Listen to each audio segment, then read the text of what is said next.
Laszlo Krasnaorkai.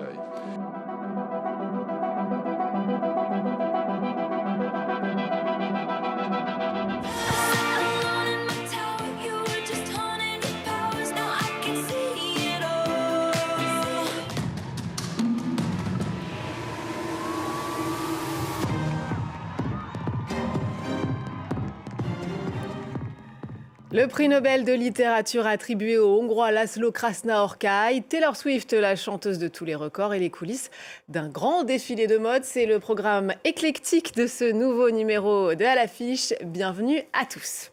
On commence donc avec le prix Nobel de littérature. C'est le Hongrois Laszlo Krasnaorkai qui l'a emporté. L'écrivain de 71 ans est l'auteur d'une douzaine de romans, nouvelles et essais, dont certains ont été adaptés au cinéma. Alexis Broca est avec moi. Bonjour, vous êtes rédacteur en chef à Lire Magazine.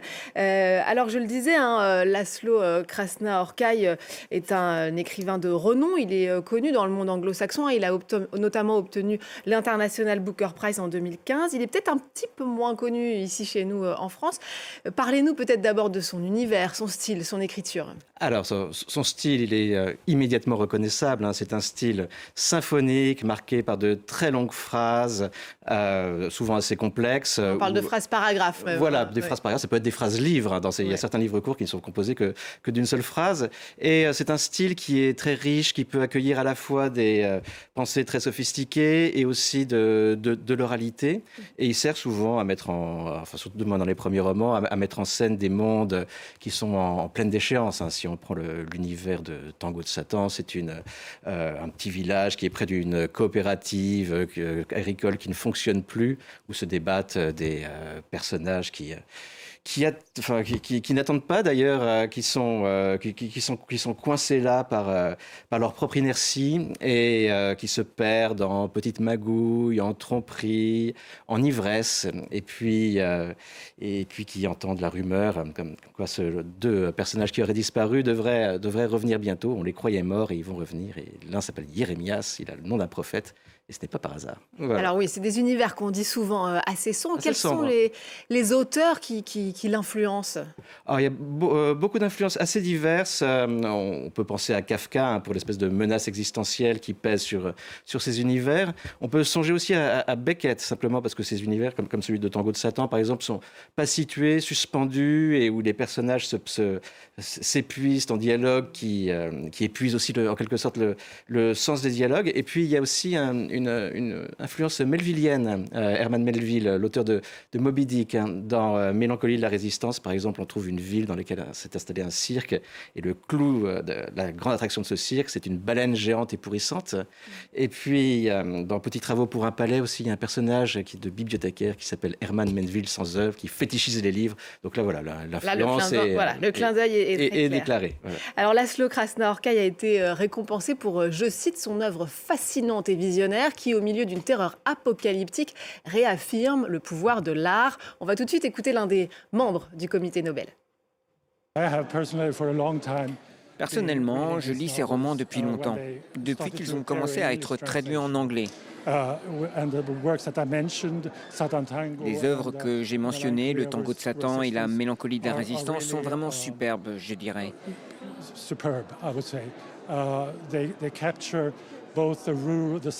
Elles capturent à la fois le sentiment de vivre dans la campagne hongroise, mais aussi l'impression que le monde est imprégné d'un sentiment apocalyptique, face auquel les habitants ne peuvent rien faire d'autre que de se laisser manipuler. Alexis Broca, à votre sens, qu'est-ce que le comité Nobel a voulu récompenser en choisissant le Hongrois ? Écoutez, il a voulu récompenser, à mon avis, un grand auteur de très grande prose. Voilà, lorsque vous lisez Krasnaorkai, vous voyez tout de suite qu'il fait partie de l'espèce de Dostoïevski, de ces gens-là. Il a voulu aussi récompenser les littératures de l'Est. Vous savez, il cherche toujours à pondérer les pays, les langues. C'est très important de trouver continents. cet équilibre. Voilà. Alors, je ne suis pas sûr que ce Nobel ait une dimension politique première, mais il y a peut-être une dimension politique seconde, c'est-à-dire que la Hongrie vit sous le régime de Viktor Orban. Viktor Orban, il se trouve qu'en 2020, il a interdit l'enseignement des livres d'Imre Kertész, l'auteur d'Être sans destin, qui est l'autre grand Nobel hongrois, voilà, l'autre Nobel de littérature hongrois. Donc il y a peut-être effectivement une petite intention politique derrière, mais oui, je pense qu'il récompense un grand écrivain qui est en phase avec le sentiment que beaucoup de gens ont du monde, ce sentiment apocalyptique. Maintenant, je pense que cette apocalypse peut être prise dans deux sens. Il y a aussi, à partir de Krasna-Horkai, il a voyagé en Asie, il y a eu un petit changement dans son œuvre à partir de là, où il semble s'être ouvert vers la lumière et vers la beauté. Il y a ce recueil qui s'appelle « Seyobo est descendu du ciel », qui nous montre justement des chocs, des confrontations avec la beauté, comment on la reconnaît, comment elle nous transforme. Donc il y a aussi une part de lumière dans son œuvre. Il y a aussi un petit peu d'espoir au milieu de cette apocalypse. Tout à fait. Et puis on n'a pas le temps d'en parler davantage, mais il y a ce dynamisme de la fiction littéraire de l'Europe de l'Est et qui est sans doute aussi récompensé à cet endroit-là. Oui, tout à fait. D'ailleurs, Krasna-Horkai n'est pas une surprise. C'était un lauréat attendu. Il y avait aussi Mircea Cartarescu, le roumain, l'auteur de Solénoïde, Mélancolia. Il y avait aussi Peter Nadas. Voilà. Donc les littératures de l'Est, en effet, sont très dynamiques. La voilà récompensée. Et les voilà récompensées. Merci beaucoup, Alexis Broca, d'être venu nous parler de ce Nobel de littérature 2025. On passe au succès jamais démenti de Taylor Swift, tout autre chose. Son 12e album, sorti le 3 octobre, est déjà celui de tous les superlatifs et pulvérise des records. Plus de 2,5 millions d'exemplaires vendus en une seule journée aux États-Unis. Et vous allez le voir, les fans parisiens n'ont pas boudé leur plaisir lors de la présentation de l'album au Grand Rex. Regardez ce reportage de nos confrères de France Télévisions. Taylor Swift, la tête dans les records. Un retour tout en paillettes et en froufrou. Son 12e album est déjà celui de tous les superlatifs. Le plus écouté de l'année dès le jour de sa sortie. 2 700 000 exemplaires vendus aux États-Unis. Et ce n'est pas fini. Partout dans le monde, ses fans exultent à l'écoute des morceaux. Tenu secret jusqu'au tout dernier moment. Une sortie d'album parfaitement préparée. Des annonces au compte-gouttes pour faire monter l'impatience. Une stratégie de communication poussée jusque sur grand écran. Dans ce cinéma parisien ce week-end, comme dans 8000 autres à travers la planète, ses fans sont venus découvrir le documentaire de leur idole absolue. On est trop fans depuis trop longtemps. C'est-à-dire ? Depuis 15 ans. La moitié de ma vie. On attend surtout de voir les backstage un petit peu de l'album, etc. De voir les significations des musiques. Il y a beaucoup de marketing derrière à chaque fois, mais c'est un plaisir en tout cas pour les fans. Au menu, des coulisses et des images inédites. Un pari gagnant. Le film affiche déjà 33 millions de dollars de recettes rien qu'aux États-Unis. Taylor Swift, une icône de la pop et une reine des affaires. Point d'orgue d'une stratégie marketing savamment orchestrée, la mégastar a décliné son dernier album en 25 versions pour inciter les fans à l'acheter plusieurs fois. Ouais, franchement, j'ai à voir, il nous en reste plus que 2 puisque tout est parti. Et vous n'allez pas avoir les autres variants? Rapidement, ces albums deviennent des objets de collection sur lesquels les fans spéculent. Les 2 variants qu'on a, c'est des choses qui deviennent des produits très vite rares, qui se revendent parfois sur Vinted jusqu'à 150 € déjà, aujourd'hui, 3 jours après la sortie de l'album. L'objectif assumé de la star, battre un nouveau record, celui de l'album le plus vendu de tous les temps en une semaine.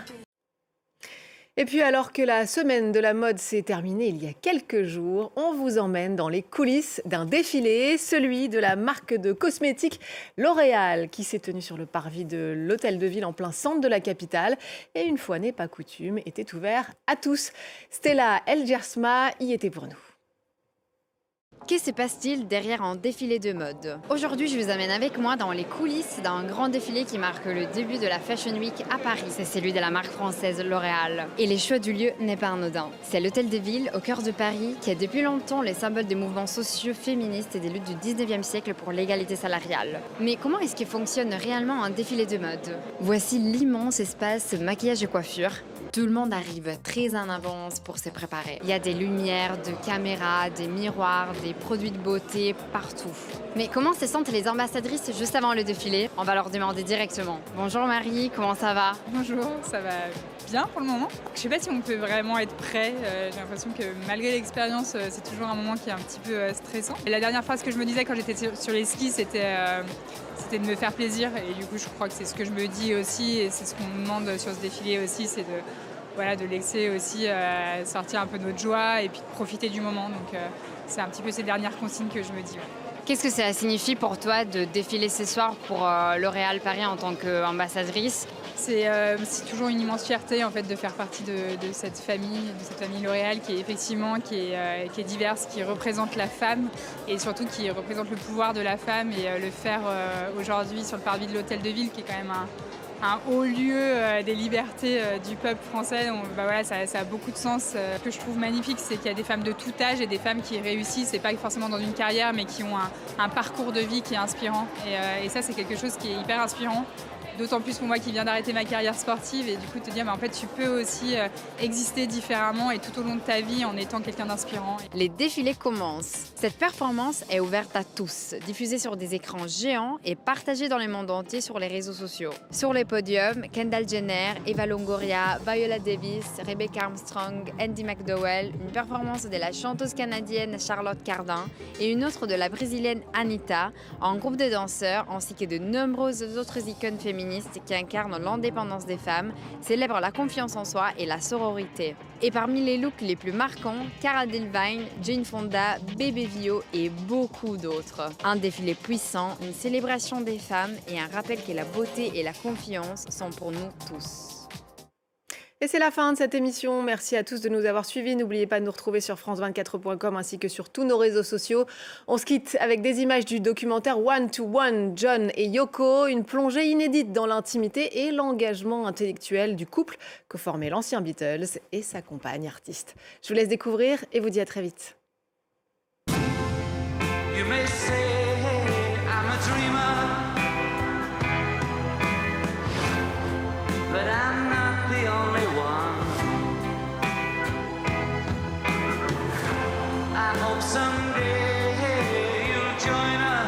How would you like to be remembered? Just as two lovers.